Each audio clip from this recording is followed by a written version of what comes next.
Hi there. In this conversation with Zoe Carroll, we are discussing how even if you have ADHD, you can achieve the best results in your career by optimizing your home workspace.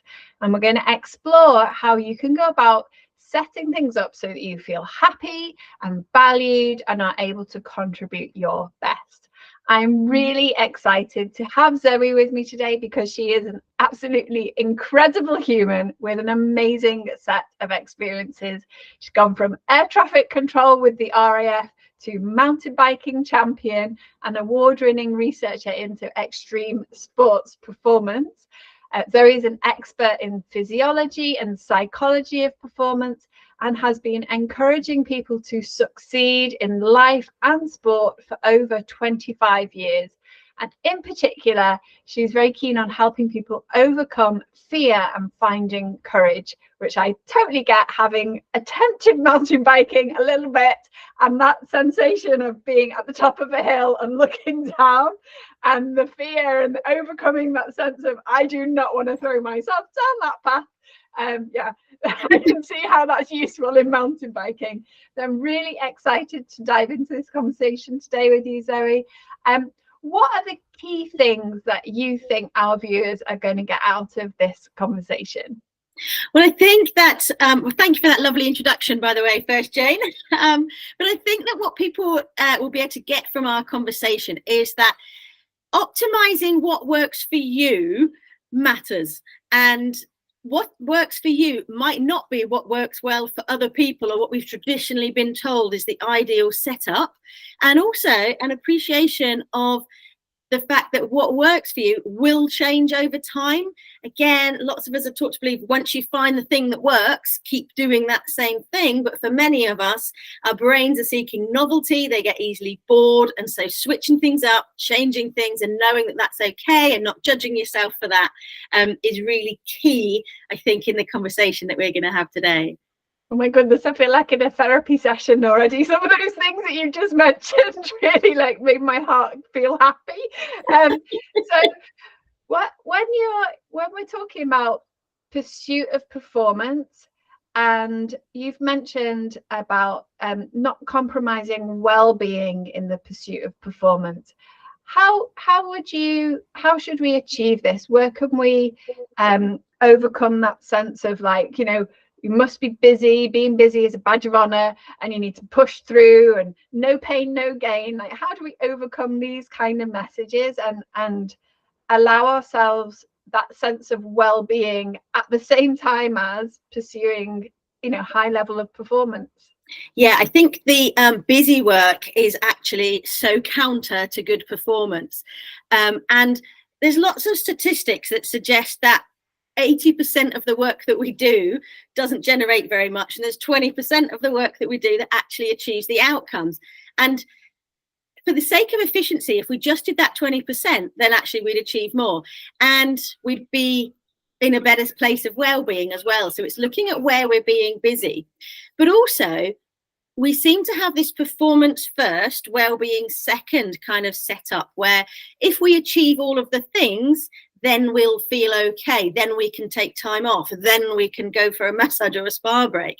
And I have found that the opposite is true. So, for example, if you think about how you want to feel, what does well-being feel like to you? So I asked a group of people yesterday what well-being felt like to them. What does success feel like? And success felt purposeful, it felt in flow, it felt positive, it felt energized, it felt confident, like you'd pushed hard but you were quite chilled out about it. There was that, people had a sense of it, like a physiological sense of what well-being was. Now then I asked them to get themselves into that kind of feeling and then look at their to-do list, and all the things they'd been putting off because they felt really difficult suddenly felt doable. So actually, if we think about success, feeling well, feeling good, feeling positive, feeling empowered first, and then doing the work, then we'll actually succeed more. And if we look at this in sport, when people go out, let's look at tennis, if they go out onto a tennis court feeling confident, purposeful, like they're going to win, then they're more likely to put in a good performance. If they go in there feeling anxious, nervous, worried they haven't trained enough, then that's going to negatively impact their performance. And I think that we need to kind of optimize well-being first, knowing that that will positively impact our performance next. And how is that different to like the whole fake it till you make it kind of thing, like pretend as if and then it will happen? Because I'm guessing that's not what you mean by that, but somehow, you know, if how do you make that say if you're not feeling particularly successful and you want to be successful, like how do you just pretend that you are? No, we have a really interesting mechanism in our brain, and it's called the it's just completely gone out of my head what it's called, the RSA. And what it is a section of our brain that looks for evidence to support what we believe. And if we start to feel like we're not performing particularly well, like we're not feeling great, then our brain will look for evidence that that's true. So it will look for the things we haven't done. It will look for the things that we're not very good at, and it will flare up all in our mind, all the things we haven't done, all the loose ends, all of that kind of thing, and it will feed into overwhelm. If, on the other hand, we kind of use that sense of well-being and we look purposefully, like, what's the truth of this? The truth is I've actually done lots of work. The truth is I'm very capable. The truth is I can be confident of this. I've got the experience. I do know what I'm doing. It's just taking me longer than I expected that it would. I've been too optimistic. Then we kind of get to retrain our brain to look for evidence that supports our well-being and then our performance. So I'm not a massive fan of faking it if you don't feel it, because your physiology and your neurology know if you're faking it, and it doesn't make you feel safe. Now, in order to feel well and to perform, we need to feel safe. And if we're tricking ourselves, we're never going to feel safe. So we're never going to perform really well. So actually faking it, we know we're faking it, has a negative impact. So yeah, training the brain to look for the good and overcome that natural negativity bias that we have is really critical. That's so interesting. So there are lots of things that you can do in terms of spatial design that can help you feel safe, in terms of the way that you set out your desk and your furniture, like being able to sort of have your back against a wall and feel supported and protected, because the way that we are, our eyes are at the front of our face, we can't see behind us, and so to some extent there's a sense of vulnerability there if there's potential somebody could sneak up behind you. So having something behind you gives you that sense of safety. Would that be a good thing to look at when you're thinking about setting up your workspace to create that sense of safety? Yeah, absolutely, Jane. So if I think about where I am, my back is against a wall. This is a solid wall. I look out into the view. I'm in a garden office, so I can see all the way up my garden to the front door, the front gate. I have a desk in front of me, and you can't see it, but I have a desk off to the side of me. I've almost got myself like mission control, like a little nest in here. My husband works in our house office, and he's got the same setup. So he has. He lives with the effects of trauma, and he finds the exact same. So he's an artist, and he's almost made himself a nest in the house as well, with his back to a wall, the desk in front, and all of his art supplies and his canvases and his easels and everything around him. And we're both quite visual people, so it often looks quite untidy.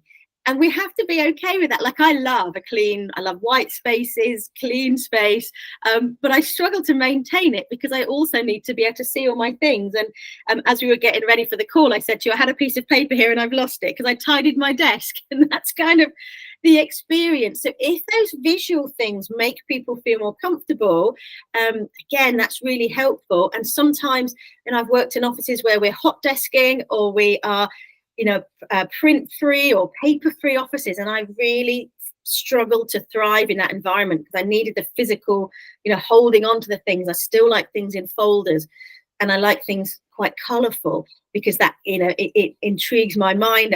I link things together based on where they are. So yeah, thinking about the physical space really matters. And all of my furniture is movable. So all of the furniture I have in my office is on wheels or sliders. so that I can move it around and change the space if I get bored or I want to work in a slightly different way. So that's another sort of consideration is does it get the same? Does it feel too samey, and do you get bored with it? So those are great pointers. How great is it that you don't have to tidy your desk? Because that could be a positive thing, first of all. And I love that idea of being able to easily rearrange your space if you feel like you need a refresh, you need to like switch things up. I know that I'm constantly like rearranging things and moving stuff. That's something I love to do, love to explore, love to experiment with the space and try it out in a different way and test new arrangements, and also for different activities as well. I might want to have work in different parts of the house at different types of chair to sit and read, maybe, compared to and write notes rather than thinking about other things. I like sometimes to sit at the kitchen table, sometimes I'm there's moving around and having those different sorts of environments to create different sort of feelings for actually getting on with doing different types of activities for work. So you deal a lot with neurodiversity and inclusivity in workplaces, and when it comes to creating different cultures that support difference, in what way would you say that the physical workspace assists in that? I think the physical workspace has a huge impact in that. There are several key factors that different thinking styles bring about, different ways of working. Now, some people like to be really creative. I have lots of things on the walls. I write on the wall because writing looking up helps me to be more creative. So I've got in my workspace lots of things that are high up at eye level on the wall. I tend not to work down at a desk. So again, having like free flowing spaces, and also knowing that people have different preferences and differences of things like the light levels that they like, the levels of sound. So I either work with quite loud dance music on or in complete silence. There's like nothing in between. So again, that's quite a difference. When I worked in education, I would allow my students to have one earbud in. Like lots of teachers didn't allow them to have any music at all. But I was kind of, well, if it works for me to have loud music in my ears in my home office, why would I not let young people like choose how they work for themselves? And I think that we're sort of, even like right through the school system, it's sitting at a desk, writing down, like looking down as you're writing, and that kind of thing is kind of the expected way of working. And it takes a little bit of courage to try something new, to like move furniture around, to try writing on the walls, to try, not like physically on the walls, but like on paper on the walls, and to try different things. But there are lots of things that can support, for example, body doubling. So when I'm working at home on my own, in fact, you and I met at a co-working event, because I find that co-working with other people, even if it's just somebody on a screen, helps me to focus. And it can help to understand why that is. And if you think about, I always like to use examples of like meerkats out on the savannah. You've got some that are kind of like looking around while the others are feeding, because the ones that are looking around enable the feeding ones to feel safe. And if we're body doubling, we have that exact same factor where we feel like we're not on our own, because being on our own triggers a little bit of our physiology to be on guard. And if we're on guard, we can't focus. And if we've been affected by trauma, or if we have different types of neurodiversity, that threat state is more keyed up, if you like. It's tuned more highly. So people can struggle to focus and not really know why. But what's happening is your physiology is just kind of always looking for threats. So your hearing is tuned up. Your eyesight is kind of looking for things. You're just a bit more aware. Some people even fall into kind of hyper awareness, hypervigilance. So things like that in workspaces can be really impactful. Thinking about, if a door opens somewhere near you, can you see who's coming through the door? Those kind of things can be really important into your workspace and the differences that people can have when they're at work. That's so fascinating. So it does sound as though that sense of safety is super important. So, even go to the extent of avoiding being sat in a position where you have got a door immediately behind you. That's where you're going to feel most vulnerable. Was it one of the Roman emperors who wanted to make sure there were mirrors so he never felt like somebody might, well, they in those times. I even feel it sometimes, Jane, when I'm on screen with somebody and they've got a door behind them, I can feel a little bit like, oh, well, somebody could come, like it wouldn't matter if somebody came through the door bearing a cup of tea for them or anything, but it's just, it triggers that bit of awareness in me that there's a door behind them. So I'm kind of just slightly physiologically alerted to the fact there may be some kind of, not necessarily danger, but yeah. So you're kind of being their meerkat for them. Exactly, yeah. Wow, that's really interesting. There was something else you were talking about, and now we've moved on to the whole safety. There was something else that was really, really interesting about what you were saying before, and it's totally we've moved on. My brain has lost it. Oh gosh, it was a really good point. Sorry, I can't remember. That's okay. We were talking about light and sound levels and things like that. Was it something related to that? Yeah, well, there was that about how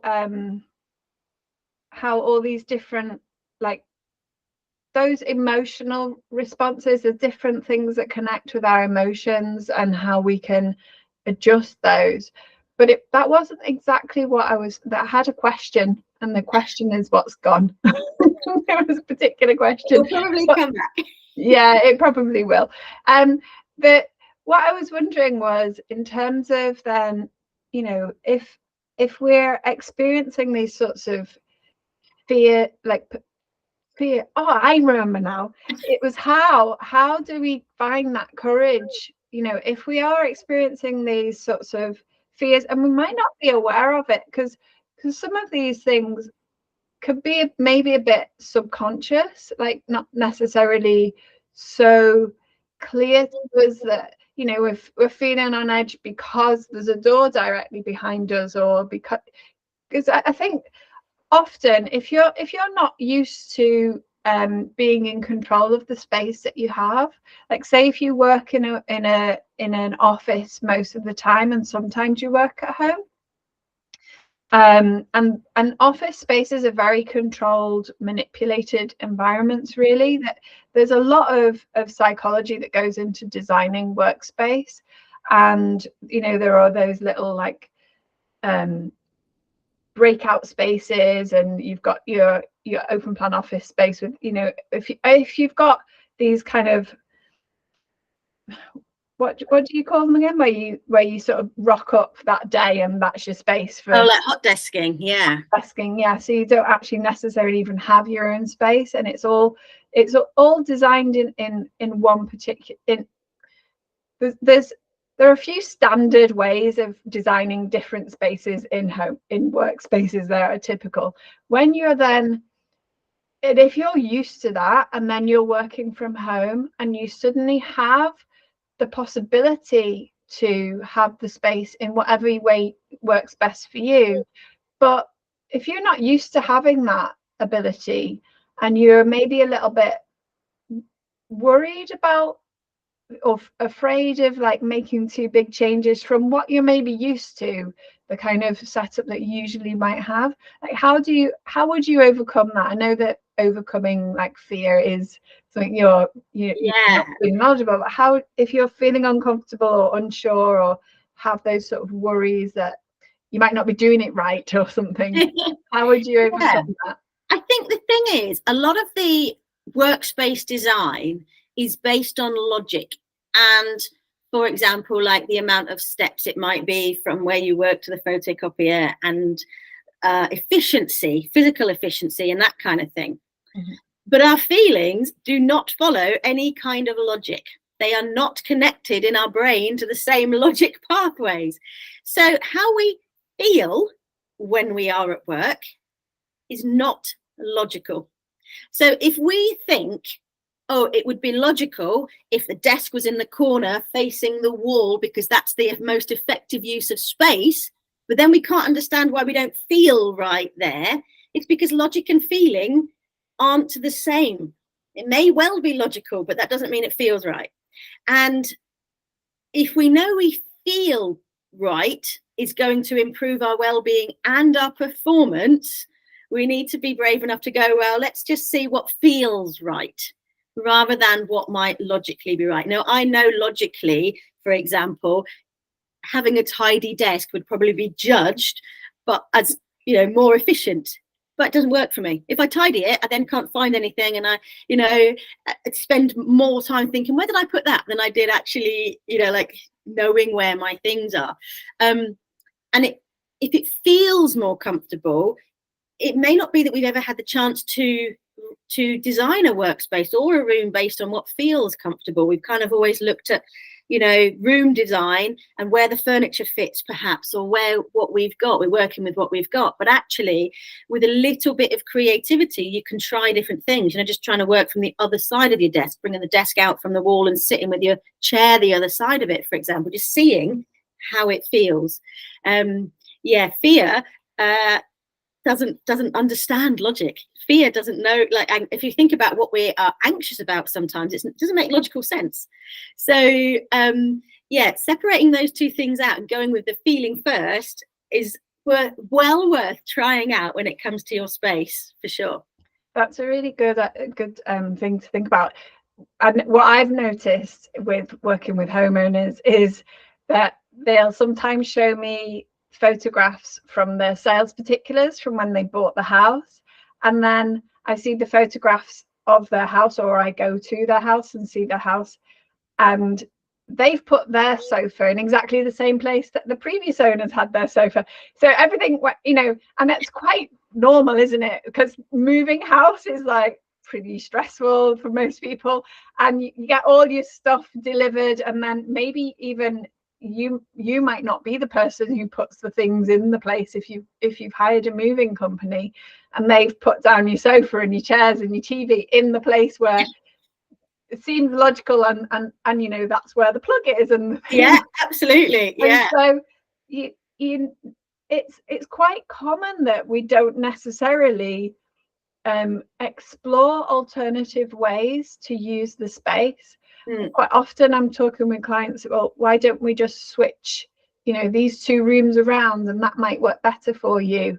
And going through that process, it's quite liberating for a lot of people, but there is a lot of fear around doing it differently and not as expected, and can be fear of other people judging them, or it could just be fear of like, oh, well, it might not work like that. But and experimentation it should be fun, to experiment with the workplace, and even things that can change it. So if you've got, for example, I work in my garden office, my husband works in the home office, sometimes I work at the kitchen table, but if I do it, I kind of create cues for myself that now the dining table is my workspace, and I often do that with fragrance. So I've got like candles and things with fragrances that I associate with focus.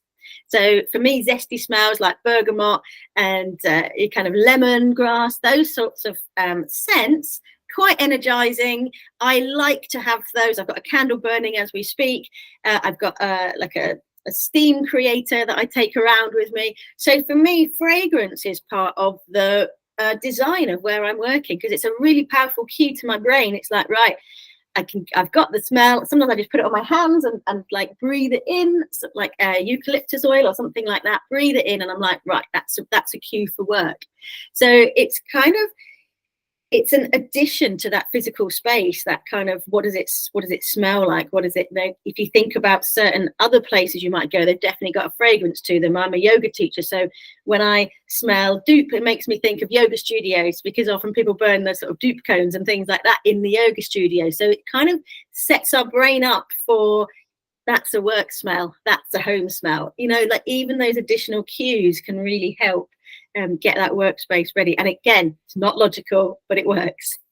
That's fascinating. Yeah, really thinking about all the different senses, how things feel as well, what you're touching with. You've got like a nice fluffy rug that you and if you've got bare feet and you can feel if that feels nice to you, might be horrible. There's different sensations of different materials can really have an impact on how, if you enjoy them or not, and what that then, how that comfortable you feel with it.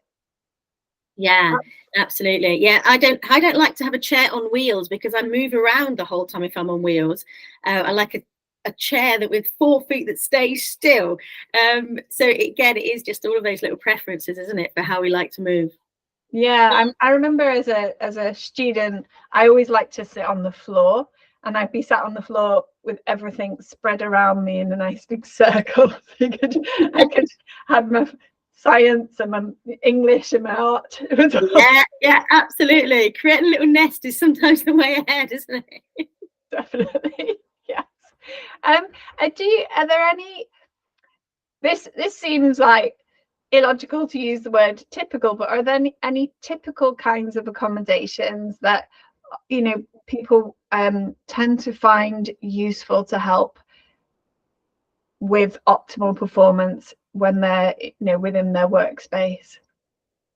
I think in terms of the physical space, there's the freedom to move and the freedom of how and when you complete the tasks are really, really important. So I remember having an office manager when I worked in a project management team who was insistent that we started work at 9 o'clock. We had to be like in our chairs and we finished at this kind of time. This is when we took our lunch. And I tend not to work that way. I tend to work more intensively in bursts. So I have a very early morning power kind of couple of hours. Then I'm mostly unproductive for the whole middle of the day. And then I have about another 4 hours in the early evening where I am supercharged. So insisting that I'm at my desk from certain hours really doesn't enhance my productivity at all.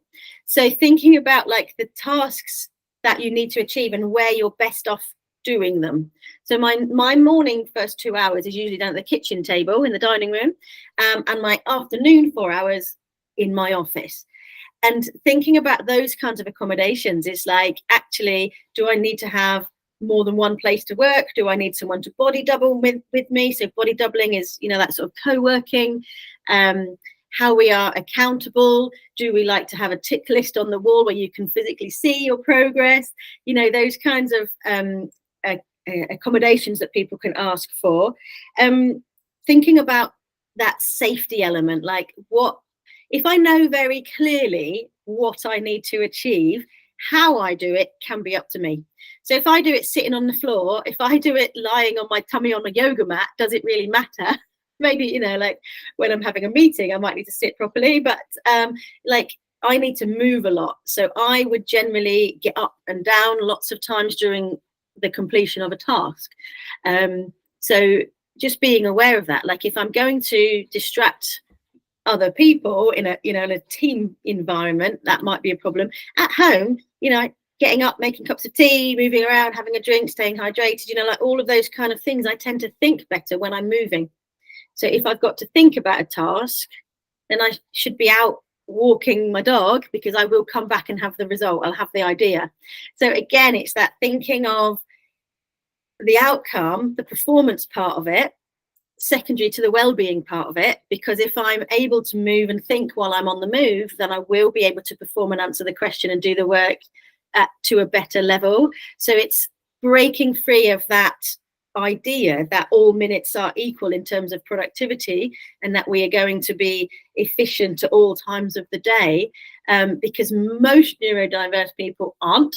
And actually, if you looked at most people aren't. Like it's not like we're working in sausage factories, most of us. We can go with that sort of energetic ups and downs, and things like a longer lunch break. And actually, if you know that you've sorted out your home things like your laundry and your washing up and that kind of thing, then you can settle more. So I think it is about having that idea that how you work is more personalized and nuanced than we might think, and just allowing people that freedom by being really clear about what they need to achieve and what the outcomes are and how that will be measured.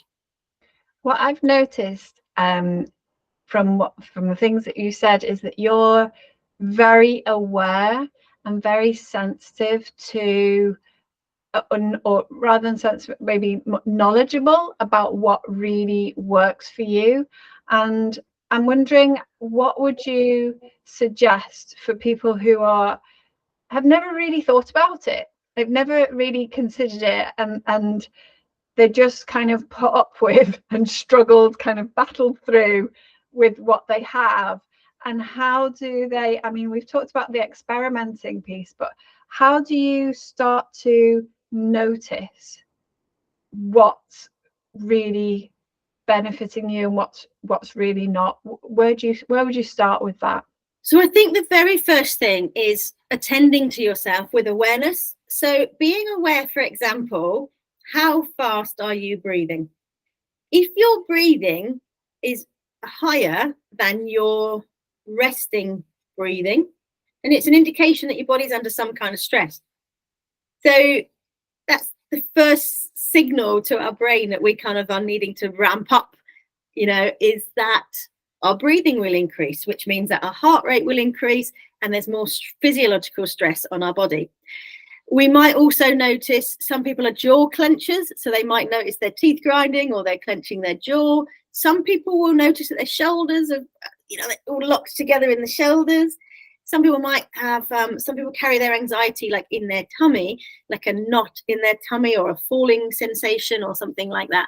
So just being aware of actually, where are my shoulders? Is my tongue relaxed in my mouth, or is it pressing really hard against the top of my mouth? Because that's, again, another indicator of stress. So just being aware of how am I physically? Like, wow, I hadn't realized my brow was so furrowed or my shoulders were so tight. Sometimes it's across the front of the chest, just thinking, oh, right, wow. And if you're starting to become aware that your physiology is responding to your workspace and your work environment, then it's causing it's a sign that there is some stress, some extra stress than you need. And that's a really good indicator. Often we look at the performance of the output, but that's quite far away from the person creating the output. So the first thing will be the breathing.